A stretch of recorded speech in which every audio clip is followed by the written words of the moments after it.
कभी सोचा है जिस हवा को हम बस महसूस करते हैं वो हमारे पूरे के पूरे शहर को रोशन कर सकती है। आज हम विंड एनर्जी के इसी कमाल के सफर को जानने वाले हैं। एक ऐसी ताकत जिसने कभी पुराने जहाजों को समंदर पार कराया और आज हमारे एनर्जी के भविष्य को बना रही है। चलिए इस दिलचस्प दुनिया में गोता लगाते हैं। तो सबसे बड़ा सवाल यही है, हम हवा जैसी एक अनदेखी अनछुई ताकत को उस बिजली में कैसे बदल देते हैं जो हमारी रोज की जिंदगी चलाती है। सुनने में तो ये किसी जादू जैसा लगता है ना? पर ये कोई जादू नहीं, बल्कि बिल्कुल सादा और सरल विज्ञान है। और यकीन मानिए ये हमारी सोच से कहीं ज्यादा फैसिनेटिंग है। अच्छा, इसे समझने के लिए पहले हमें रिन्यूएबल एनर्जी का कॉन्सेप्ट समझना होगा। सोचिए, ये एक ऐसा कुआं है जो कभी सूखता ही नहीं। कुदरत इसे लगातार भरती रहती है, चाहे वो सूरज की रोशनी हो, पानी का बहाव हो या फिर हमारे इस मामले में कभी न रुकने वाली हवा। और विंड एनर्जी इसी कभी न खत्म होने वाले साइकिल का एक बेहतरीन उदाहरण है। देखिए, हवा की ताकत का इस्तेमाल करना कोई आज की बात नहीं है। हजारों साल पहले, लगभग 5000 ईसा पूर्व में मिस्र के लोग नील नदी पर बड़े बड़े जहाज चलाने के लिए पाल का इस्तेमाल करते थे। फिर फारस के लोगों ने अनाज पीसने और पानी खींचने के लिए बड़ी होशियारी से पवन चक्कियां बनाई। मतलब हमने हमेशा से ही हवा की ताकत को इस्तेमाल करने के तरीके खोजे हैं। लेकिन असली मोड़ आया 19वीं सदी के आखिर में। उस वक्त के इन्वेंटर्स ने एक बहुत ही दाढ़स आइडिया पर काम करना शुरू किया। क्या हो अगर हम हवा का इस्तेमाल सिर्फ चीजों को धकेलने के लिए नहीं बल्कि बिजली बनाने के लिए करें। और बस यही वो पल था जब एक मामूली पवन चक्की ने एक मॉडर्न पावर जनरेटर का रूप लेना शुरू कर दिया। तो ये वो लोग थे जिन्होंने इस सपने को हकीकत में बदला। अमेरिका में चार्ल्स ब्रस ने अपनी पूरी हवेली को रोशन करने के लिए पहली ऑटोमेटिक टर्बाइन बनाई। स्कॉटलैंड में जेम्स ब्लाइथ पहले इंसान थे जिन्होंने अपने घर के लिए इससे बिजली बनाई। और डेनमार्क में पॉल लाकॉर्ड ने तो मॉडर्न एरोडायनामिक्स की नींव ही रख दी। लेकिन असली गेम चेंजर साबित हुआ 1970 का तेल संकट। जब पेट्रोल डीजल के दाम आसमान छू रहे थे, तब दुनिया ने विंड एनर्जी को एक सीरियस विकल्प के तौर पर देखना शुरू किया। तो सवाल ये है कि ये बड़े बड़े घूमते हुए जायंट्स आखिर काम कैसे करते हैं। चलिए एक मॉडर्न विंड टरबाइन के अंदर झांकते हैं और समझते हैं कि ये हवा को बिजली में बदलती कैसे है। और इसकी शुरुआत होती है खुद हवा के बनने से। ये एक बहुत ही दिलचस्प बात है कि विंड एनर्जी असल में सोलर एनर्जी का ही एक दूसरा रूप है। इसे ऐसे समझिए, सूरज हमारी धरती का एक बहुत बड़ा इंजन है।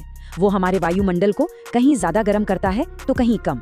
बस इसी वजह से गर्म हवा ऊपर उठती है और ठंडी हवा उसकी जगह लेने के लिए दौड़ती है। ये जो लगातार मूवमेंट है, यही तो हवा है। तो ये एनर्जी बदलती कैसे है? प्रोसेस बहुत सीधा साधा है, बस 3 स्टेप्स में। पहला, हवा की अपनी रफ्तार, जिसे काइनेटिक एनर्जी कहते हैं, वो टरबाइन के बड़े बड़े ब्लेड से टकराती है और उन्हें घुमा देती है। दूसरा, घूमते हुए ब्लेड्स एक सेंट्रल शाफ्ट को घुमाते हैं, जिससे काइनेटिक एनर्जी मैकेनिकल एनर्जी में बदल जाती है।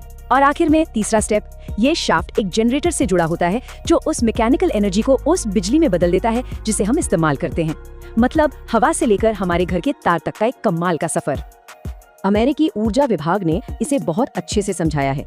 बिजली का इस्तेमाल करके हवा बनाने की बजाय जैसे एक पंखा करता है, विंड टरबाइन हवा का इस्तेमाल करके बिजली बनाती हैं। मतलब पंखे का ठीक उल्टा। कितना सिंपल और कितना पावरफुल आइडिया है जिसने हमारे एनर्जी सिस्टम को बदल कर रख दिया है।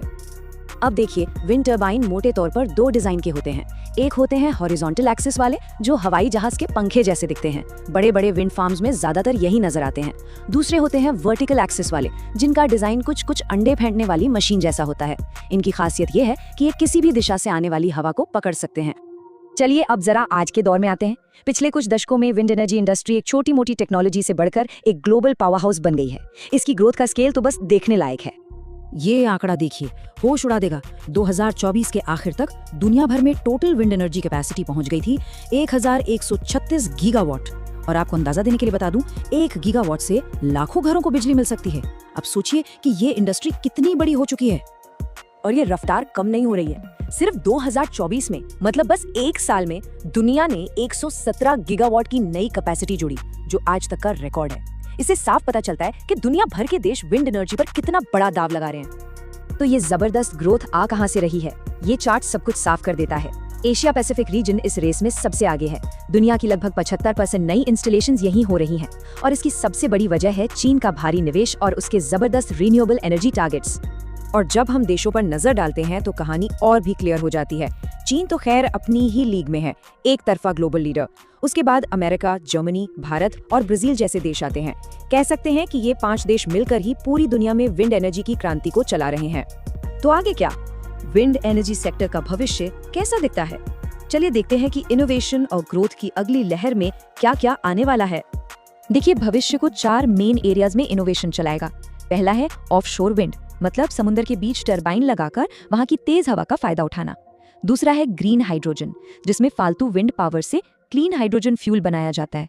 तीसरा है स्मार्ट ग्रिड, ताकि विंड पावर को हमारे बिजली ग्रिड में और बेहतर तरीके से जोड़ा जा सके। और चौथा है एडवांस्ड मटेरियल्स, जिससे और भी बड़े, हल्के और पावरफुल टरबाइन बन सकेंगे।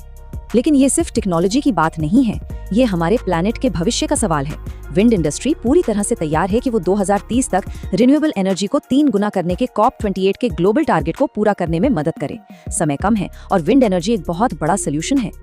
तो हमने देखा कि कैसे पवन ऊर्जा ने एक पुराने आइडिया से आज के ग्लोबल पावर हाउस तक का सफर तय किया है। हर साल नए रिकॉर्ड बन रहे हैं। तो ये सवाल पूछना तो बनता है, क्या हवा की ये ताकत ही एक सस्टेनेबल और क्लीन एनर्जी वाले भविष्य की चाबी है? सोचने वाली बात है ना?